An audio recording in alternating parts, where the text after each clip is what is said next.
It's my great honor to welcome you to Unity in Lynnwood, where we affirm the inherent dignity, value, potential, and right to be of every life as an emanation of that one life we choose to call God.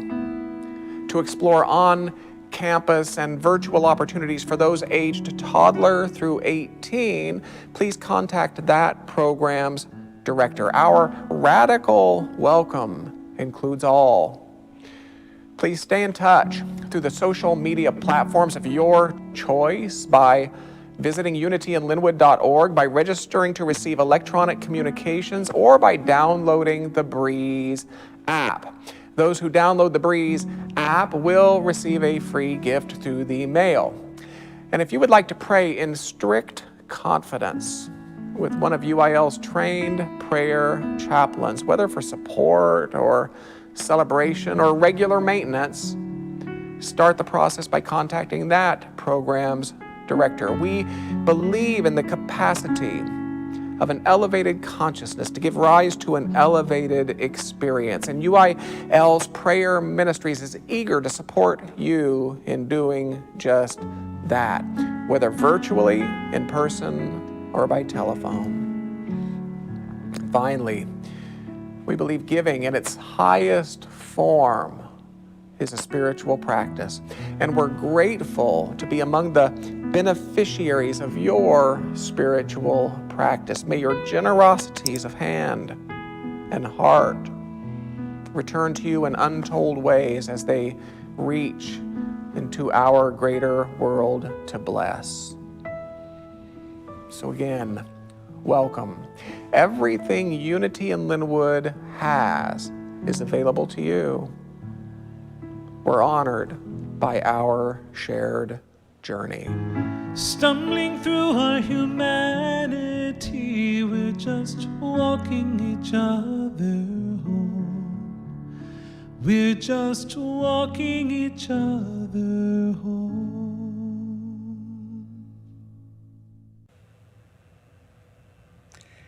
Good morning, and welcome to Unity in Lynnwood.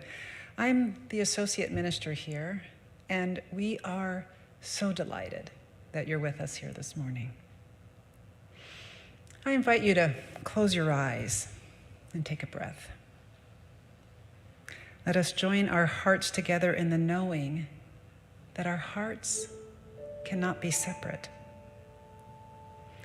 Let's join our consciousness together in the knowing that we cannot be separate. There is only one life. This is what we teach in Unity.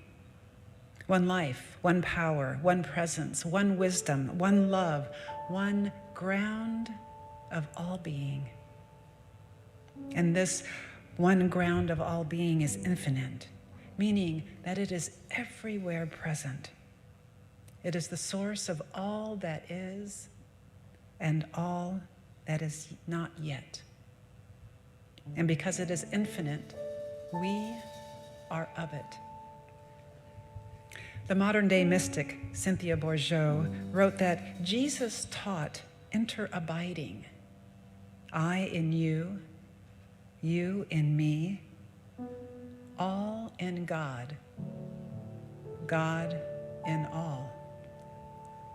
To me, this means that each and every single one of us on the entire planet, all 7.9 billion of us, every single one of us is an expression of the divine. Our misconceptions, our fears, our prejudices, our judgments about ourselves and each other cannot negate this truth. We are each holy. We are each sacred. We are each precious. Every single one of us. Think about that for a moment. Pause and really take that all the way in. That 7.9 billion people are each and every one, an expression of the divine. And if you find that any kind of objection arises within you about the divinity of all 7.9 billion of us, know that that objection originates from a belief in separateness. If an objection arises within you that says, well, not that group of people, not that kind of person, I invite you to pause and step behind that thought of separation back into the knowingness of oneness. And from there, see again that each of us has to be an individuation of God. Each one of us is holy and sacred and precious because it can be no other way. Jesus told us, love your neighbor as yourself. And Bourgeot teaches us that Jesus didn't mean that we should love our neighbor as much as we love ourselves, or even that we have to love ourselves first before we can love our neighbor. He meant as ourselves, to love our neighbor as a continuation of our own being, because we are one. We are not separate. Cynthia writes, it's a complete seeing of your neighbor as you. If we loved our neighbor in this way, as Jesus taught, then George Floyd and the countless others that have been killed because of a hate born of a belief in separateness could never have happened. But even though we're not there yet, I hold hope that another layer of waking up is underway.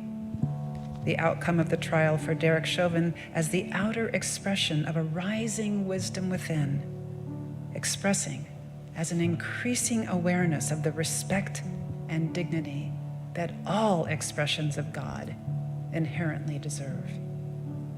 I continue to hold faith that the day is coming where our collective belief in separation will dissolve in the light of wisdom and love.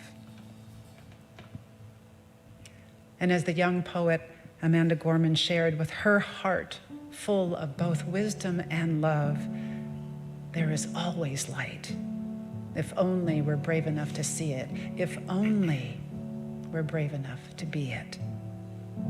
Let us recommit to being that light and truly loving our neighbor as ourselves. And so it is.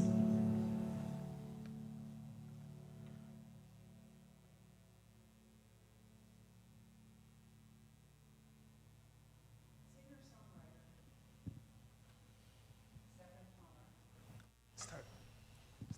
Keep going. Singer-songwriter Stephan Plummer hails from Patsy Cline's hometown of Winchester, Virginia. 12th in a family of 13 children, her entire family is musical.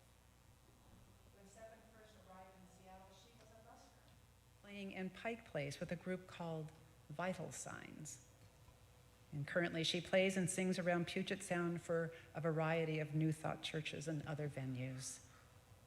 And now, for the first time at Unity in Lynnwood, will you give Stephan Plummer a warm Unity in Lynnwood welcome, both here Thank you so much. and in the social media chat window. Thank you. Lord, there are times when I cannot see the path in front of me.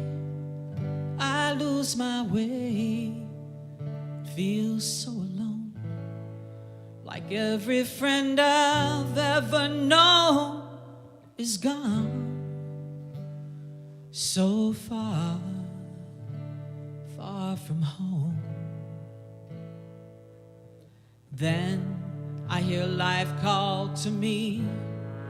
There are choices to make. So how will it be? Are you gonna play safe, risk nothing at all? Or will you rise up with the colors of dawn illuminating every step that you take. And I'm rising in love. I'm rising in love. This is my choice. This is my life. And I'm rising in love. And fear won't stop it. And the seasons won't change it. What can't kill it? I now claim it.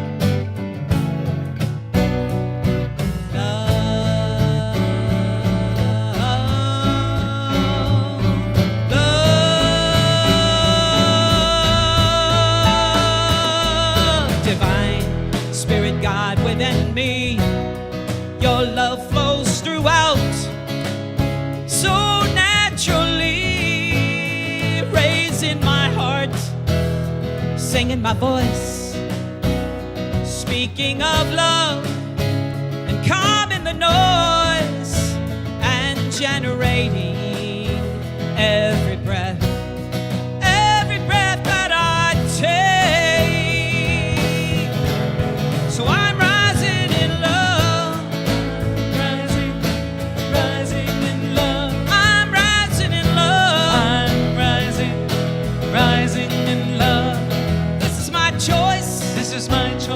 this is my life. This is my life. And I'm rising in love. I'm rising in love.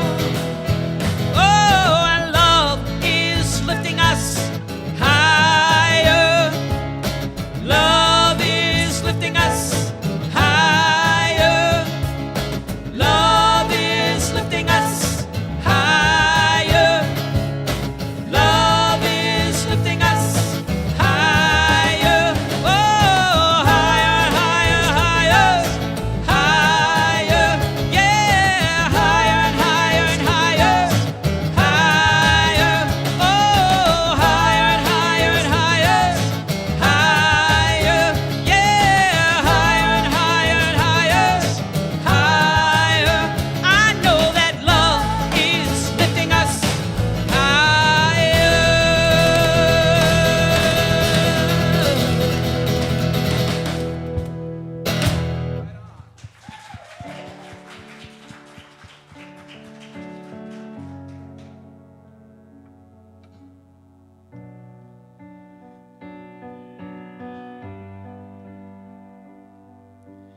I keep fighting voices in my mind that say I'm not enough.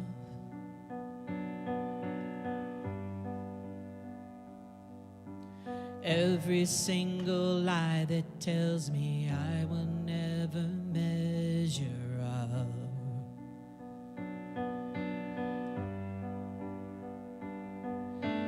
Am I more than just the sum of every high and every low?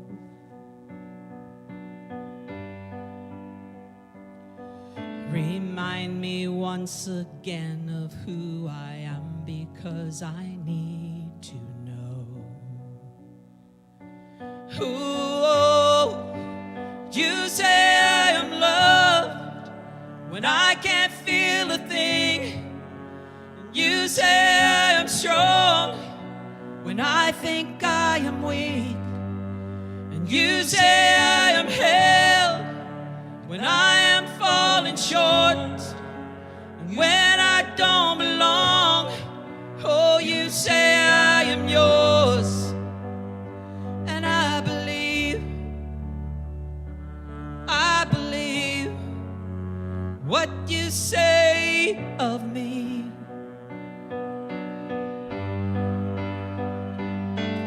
The only thing that matters now is everything you think of me.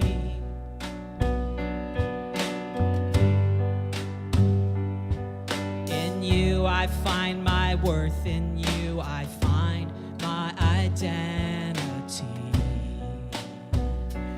Ooh, you say I am loved when I can't feel a thing. And you say I am strong when I think I am weak. You say I am held when I am falling short, and when I don't belong. Oh, you say I am yours, and I believe, oh, I believe what you say of me. Taking all I have and now I'm laying it at your feet.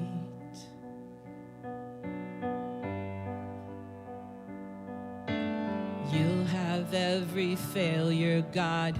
You'll have every victory. Ooh, you say I am loved when I can't feel a thing. You say I am strong when I think I am weak. And you say I am held when I am falling short, and when I don't belong. Oh, you say I am yours, and I believe, oh, I believe what you say of me. Oh,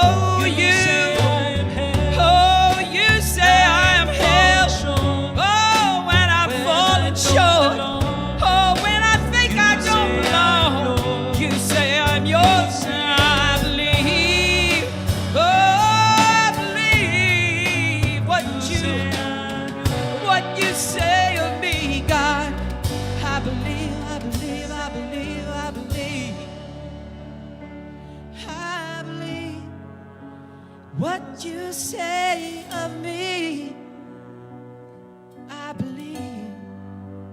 Oh yes, I believe. I believe what you say of me.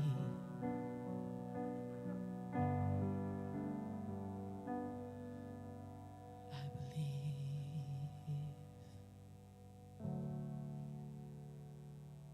Stephan Plummer, thank you so much.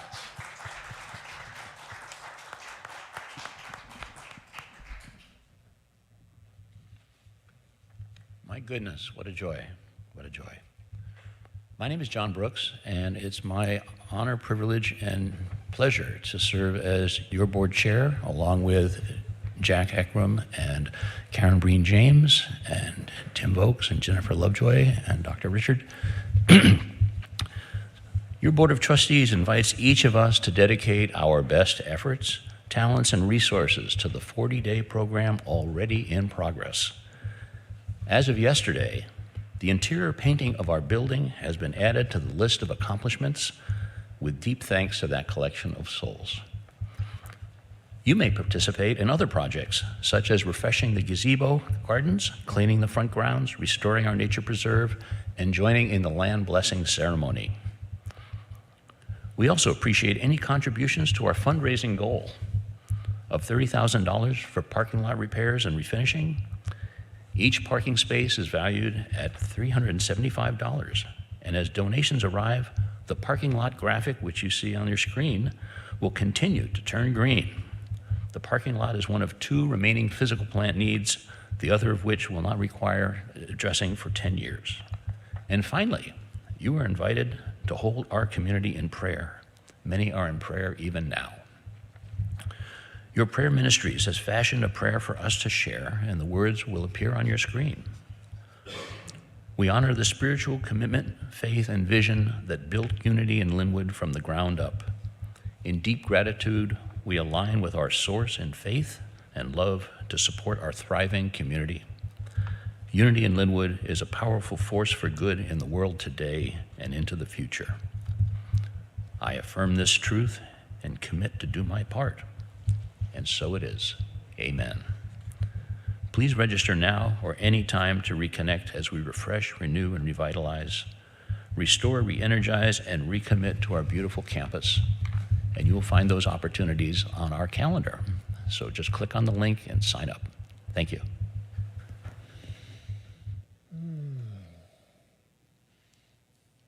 Thank you, John Brooks. John Brooks is your 2021 board chairperson. If you would like more Stephan Plummer, that's Stephan with a PH and Plummer with 2 M's, search for her on social media. What a treat it is to have you with us. Thank you, Stephan Plummer. For those who do not yet know, our beloved Reverend Mary Omwake passed beyond our sight last week. Our mentor, our friend. Unity in Lynnwood is proud to host a grand celebration of life on Saturday, May 15th, 3 o'clock p.m. Pacific. All are welcome. My name is Richard Loren Held. Again, it is my distinct pleasure, it is my honor, it is my joy to welcome you to this evolving, unfolding idea of oneness and possibility, which we call Unity in Lynnwood. Practical spirituality, welcoming community. That admittedly short mission statement, so very broad in idea. And so it is that every week I like to remind myself and let you listen of the 6 values statements that we developed in conversation with your Board of Trustees beginning in late 2014. Today, I share the first of 6. Take a deep breath. Is this for you? It reads as follows. We offer a metaphysical teaching which encourages regular spiritual practice, including prayer, meditation, affirmation, denial, service, and study.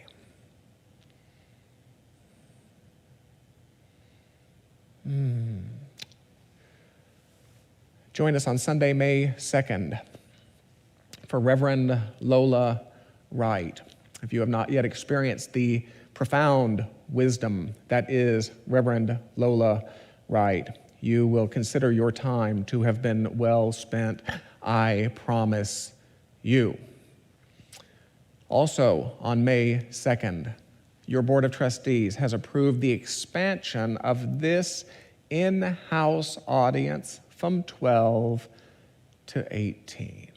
So if you have been waiting for your seat, May is your month. If you would like to pray with someone following today's service, if you are in our literal sanctuary, simply remain in your seat following the conclusion of our flight together. Colleen will find you. If you are part of our virtual sanctuary, start the process by writing prayer at unityinlynnwood.org. Watch your phone for a call following the conclusion of this service. Do remember to include a telephone number. Social hour follows every Sunday service. If you already have the link, it will work. If you do not yet have the link, visit the calendar page at unityinlynnwood.org. Register for social hour, and the link will be provided. Words of invocation will appear on your screen. If you would like to read them with me, if you would like to speak them with me, you're welcome to do so. Otherwise, if you would prefer to allow my voice to serve as your own, you're welcome to do that as well. They read as follows. Though imaged and named variously, there is a singular and eternal ground of being from which all life emanates and into which all life retreats. We choose to call this ground of being God. By extension, we come to understand that we are spiritual in nature, human in expression, and limitless in potential. We gather today to remember such truths, to celebrate our unity, and to honor all life. and so it is. Now, for those who might be joining us for the first time, we are in the third of a series drawn from the Four Agreements. It's a book by Don Miguel Ruiz, who asserts that each of us, beginning at birth, was indoctrinated into the ways of a collective dream by our parents, by our friends, our schools, our educators, our churches, and yes, our media and our social media. And the ways of this collective dream would teach us what clothes to wear, what languages to speak, what friends to accept, what body parts to shave. The ways of this collective dream would demonstrate how to relate to the so-called opposite gender and how to relate to the so-called same gender, how to relate to those people over here, which can mean any number of things, by the way, and how to relate to those people over there, which can mean any number of things. The ways of this collective dream would provide the foundation for our values, the core for our morality. The ways of this collective dream would seek to define the height of our personal worth, the reach of our personal potential. And if you don't believe me, just think about how the collective dream of the 1950s would seek to define the height of personal worth for non-white people in our culture. Think about how the collective dream of the 1950s would seek to define the reach of personal potential for women. The ways of this collective dream would infuse our concept of the very universe in which we live as friendly or as hostile, as being for you or being against you, as Helen Keller's daring adventure, or as nothing at all. And because we, as children, quite simply didn't know any better, each of us adopted this collective dream as our own, at which point the outer dream became the inner dream, or what the author would call a personal book of law, all part of a self-perpetuating process that he called the domestication of humans. Now, the problem with this personal book of law, yet again, is that it's brimming with lies. Entire lives have been constructed on books of law which tell us that if someone over there gets more, we over here get less. That it's a dog-eat-dog survival of the fittest world, defined by scarcity and ruled by competition. Can anybody relate? Entire lives have been constructed on books of law which tell us that humanity fits neatly into one of two genders, that the full spectrum of humanity can truly be reduced to two fundamental categories based entirely upon whichever pieces and parts happen to be visible on one's front side. I could call this the Archie Bunker book of law. You remember Archie Bunker sitting at the piano with Edith, longing for the days when girls were girls and men were men. Mister, we could use a man like Herbert Hoover. Again, I'm not so certain that that's true. Entire lives have been constructed on a celebrated book of law which tells us that we are here to pay dues by going to the same soul-squashing, creativity-crushing, mind-melting job every day, every week, every year, so that we, someday in the distant future, might finally collapse into that lazy boy chair with a can of beer in one hand and a remote control in the other hand, ready for a glassy-eyed eternity in front of the fishing channel, watching our wrists slowly turn green under the band of some gold-plated retirement watch.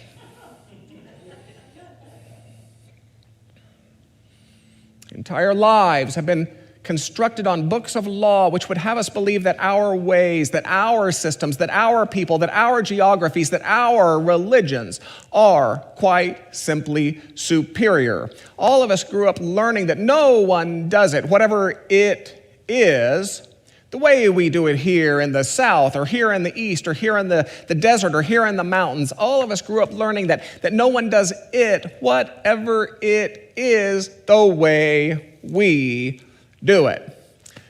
And yes, the problem with this personal book of law is that it's brimming with lies. And when the wisdom of our hearts rises up to challenge these lies, in other words, when the wisdom of the heart challenges a world defined by scarcity and ruled by competition, when the wisdom of the heart challenges a humanity defined by whatever parts happen to be visible on one's front side, the human finds himself, herself, themselves at a choice point. And yet again, as you will remember, from the first 2 weeks, the author encourages us to press ahead. And I quote, "If you want to live a life of joy and fulfillment, you have to find the courage to break those agreements," end quote. And the author sets forth 4 new agreements which are designed to do just that, to assist each of us in finally breaking the false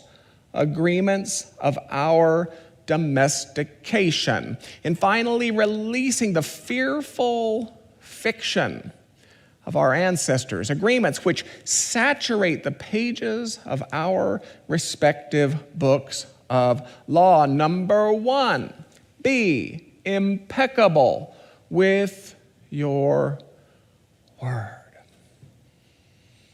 Be without sin in your speech. By using the power of the word, a concept which is widely explored in both Hebrew and Christian scriptures, by the way, by using the power of the word to cast spells of light and truth. Number 2, don't take anything personally.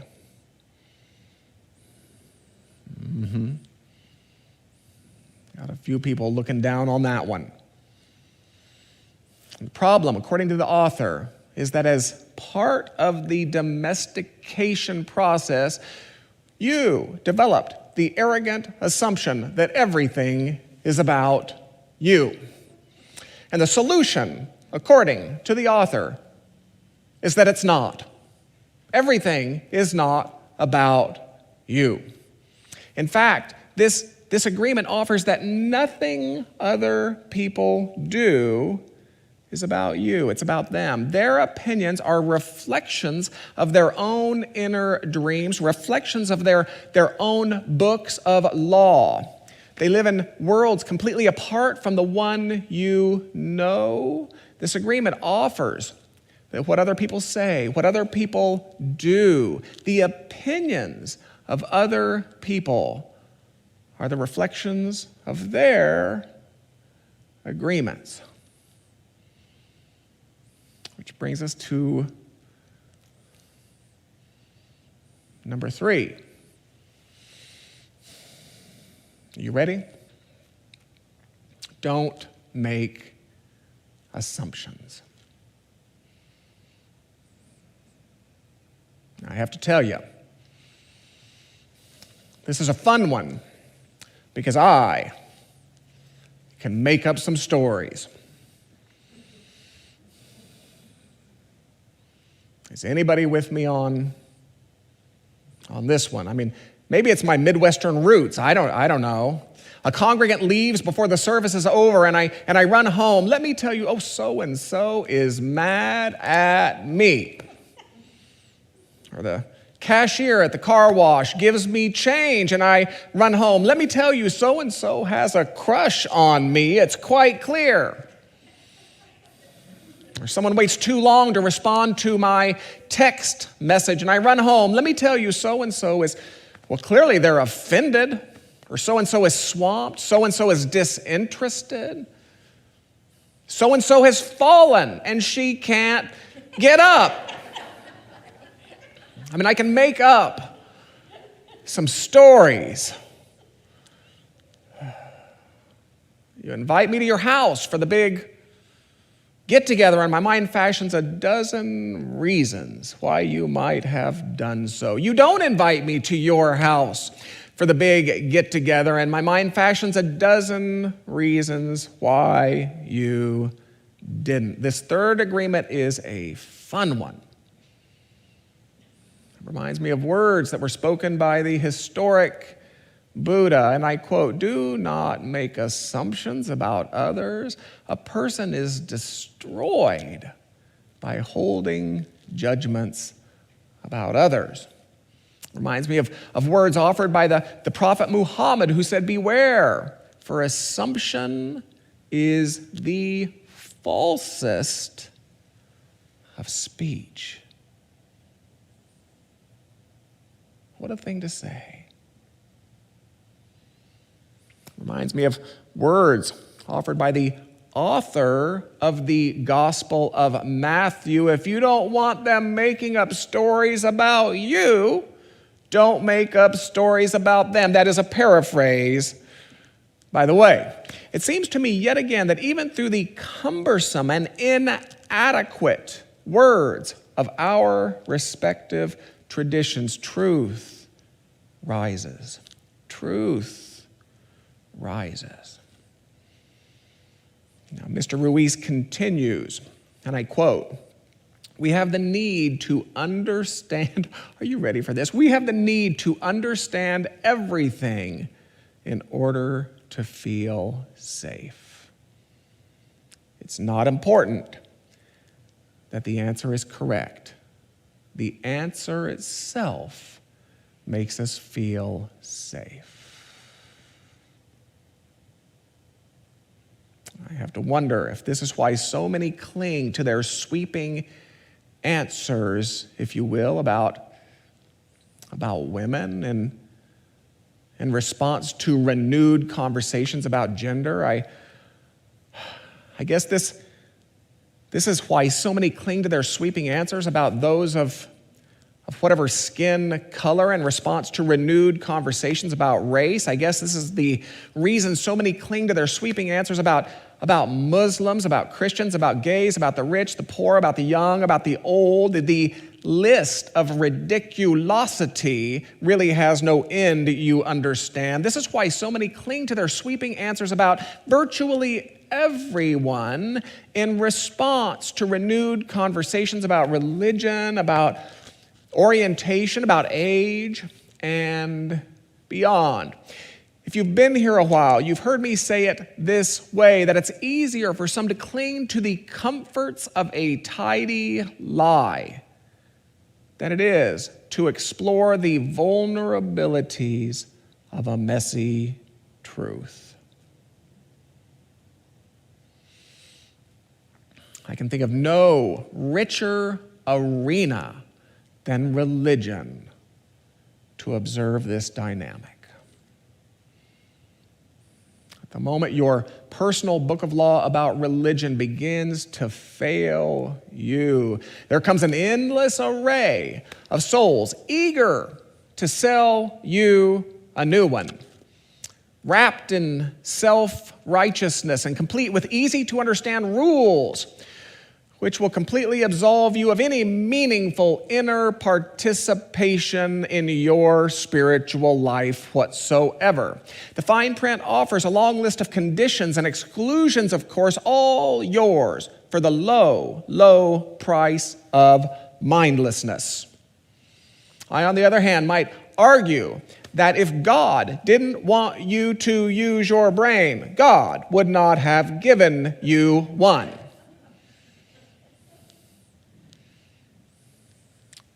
We have the need to understand everything in order to feel safe. So we have the tendency to make assumptions about everything. We make assumptions about what others are doing. We make assumptions about what others are thinking. We make assumptions about what others are feeling. It plays out something like this. We make the assumption, then we take the assumption we've made personally, then we respond to the fantasy we've created with words which more often than not are less than impeccable. We respond with words which are more often than not something of a dark spell. We make the assumption, then we take the assumption we've made personally, then we respond to the fantasy we've created over and over and over again. And it's the same time-honored sequence that has left generations of spouses sleeping on couches, generations of friendships abandoned, generations of partnerships dissolved, generations of dreams unfulfilled, even generations of people at war. The author writes, and I quote, "All the sadness and drama you've lived in your life was rooted in making assumptions and in taking things personally." And he continues with a promise. The day you stop making assumptions, you will communicate clearly and cleanly, free of emotional poison. And he boldly goes on to assert that if all humans could learn to communicate in this way, there would be no wars, there would be no violence, no misunderstandings.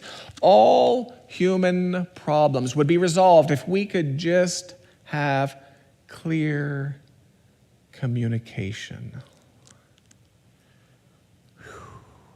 So we arrive at the obvious question. If we are willing to entertain the possibility that this is true, or even if we are willing to entertain the possibility that there is truth in this, then why do we continue to make assumptions in the first place? And the answer is twofold. Why do we continue to make assumptions in the first place?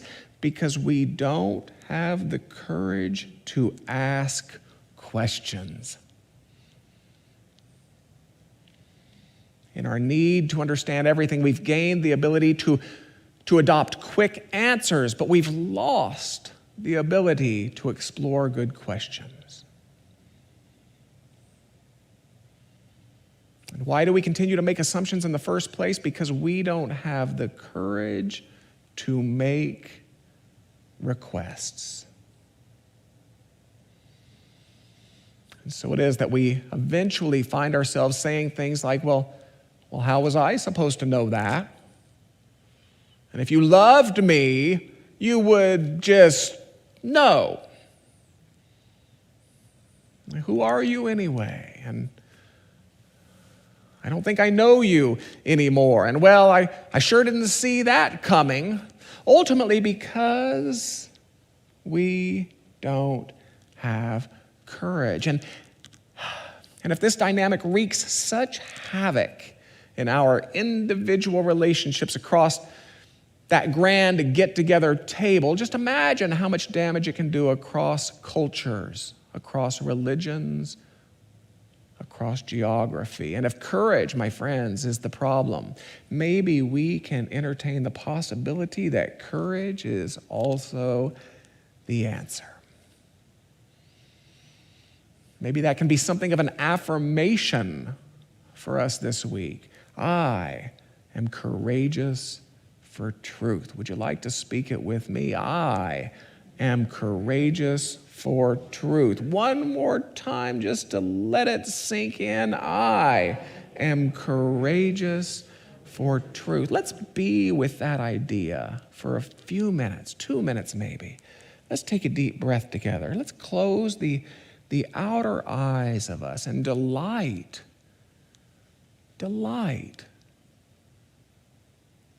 I am courageous for truth. Just let that dance. Let it have its way with you. I am courageous for truth.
words of the poet, to laugh is to risk appearing the fool.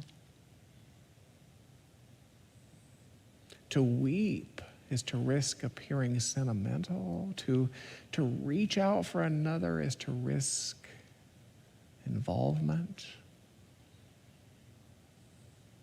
To expose feelings is to risk exposing your true self. To place your ideas, your dreams before a crowd is to risk their loss. To love is to risk not being loved in return. To live is to risk dying. To hope is to risk despair. To try is to risk failure. But risks have to be taken, because the greatest hazard in life is to risk nothing. They may avoid suffering and sorrow, but they can't learn, feel, change, grow, love, live. Chained by their certitudes, they are slaves. They have forfeited freedom. It is only the person who risks who is free. End quote. I am courageous for truth. Together, I am courageous for truth.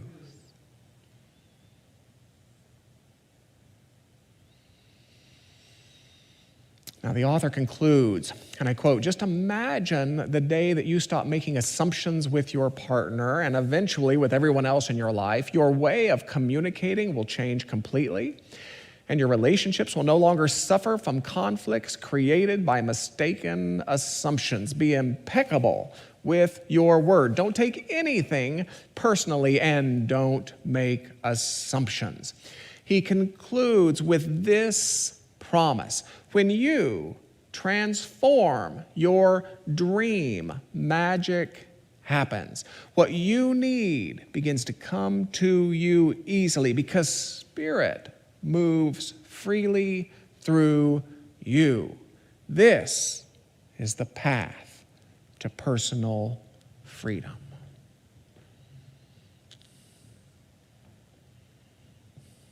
And so it is. And amen.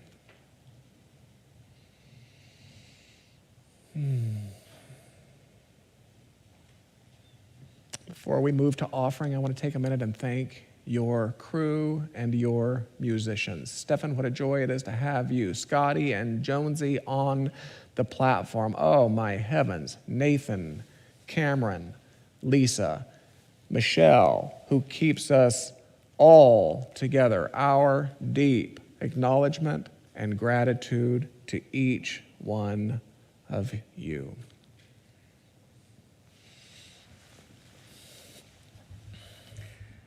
Phew. Thank you, Dr. Richard. Don't make assumptions. I think there's something in there for me. So this part of the service that we refer to as offertory is really an opportunity for us to intentionally practice. So let's today, right now, go ahead and do just that. Let us know that in this moment, that there is but one life, one power, one presence back of all that we see.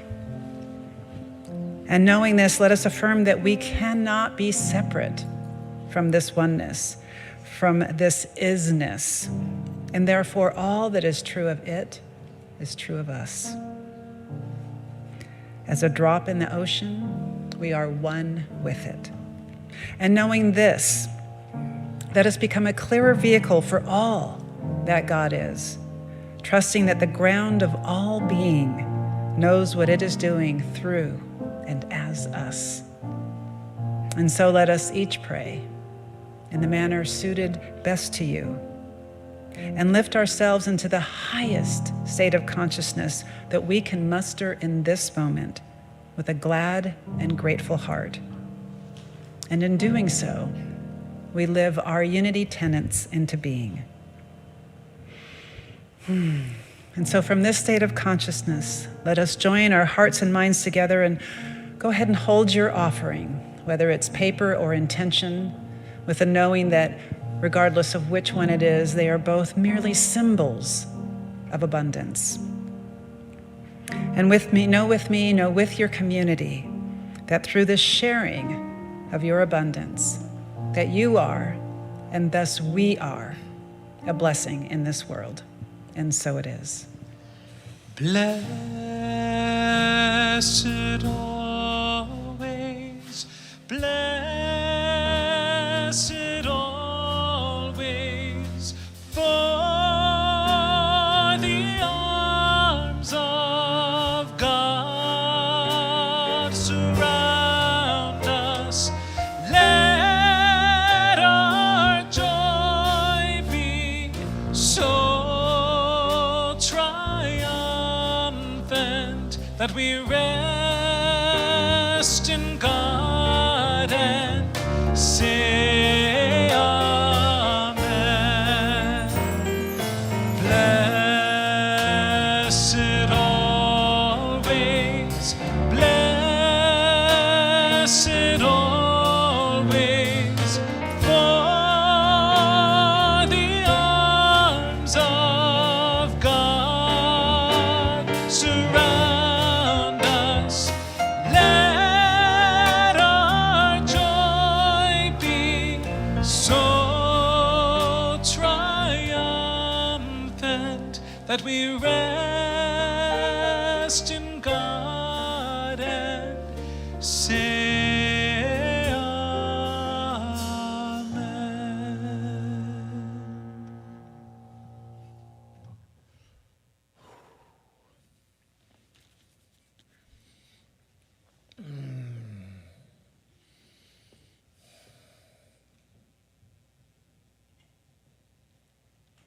What a joy, what an honor, what a privilege it is to walk with each of you and with each of you. Thank you for being with us this morning. To register for any UIL event, be it virtual or hybrid, visit the calendar page at unityinlynnwood.org or click on the link provided in your social media chat window, which is harder for those of you sitting in these chairs.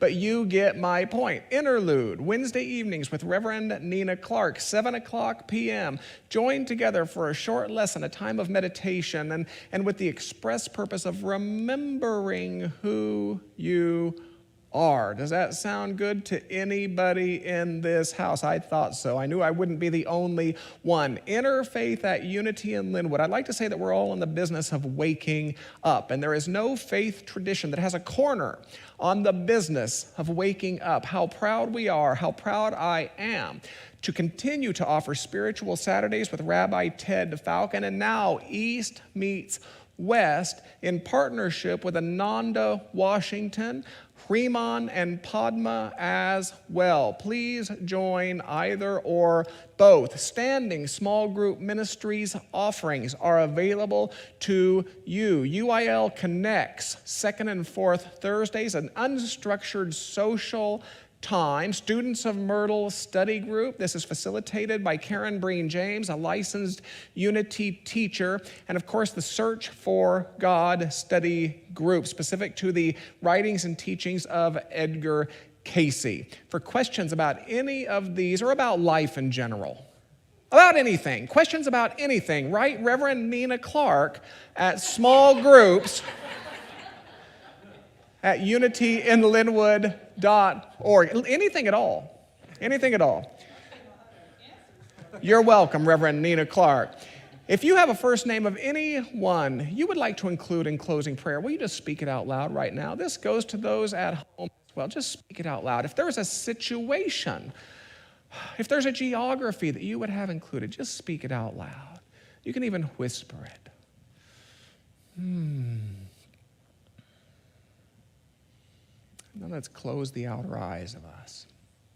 And holding each other, holding this divine idea which we share, this divine idea of oneness and possibility we call unity in Lynnwood, holding each other as souls, holding even those yet to come, holding the family of planet Earth in all of its myriad expressions, and yes, holding situations, holding geographies in our hearts.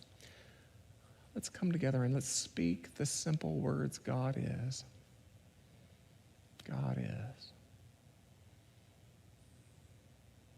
God is.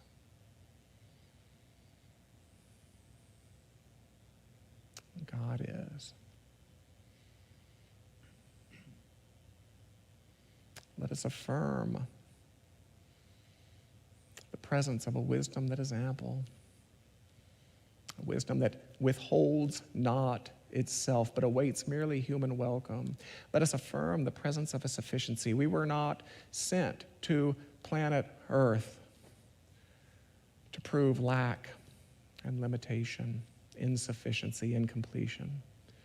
That which has placed us here has provided everything necessary for our soul's work. Let us affirm, while holding each other in this tender place, let us affirm the presence of a harmony that longs to press itself forth, that longs to be proven, that longs to be realized through human hands, through human hearts, and always, always, always, we hold an affirmation of life as the supreme law of beingness, that we did not begin when we assumed these suits of skin, and that we will not end when we lay them down, but it is life as us that is the law of our being. And for what comforts are realized in this remembering, for what hope is awakened in this remembering,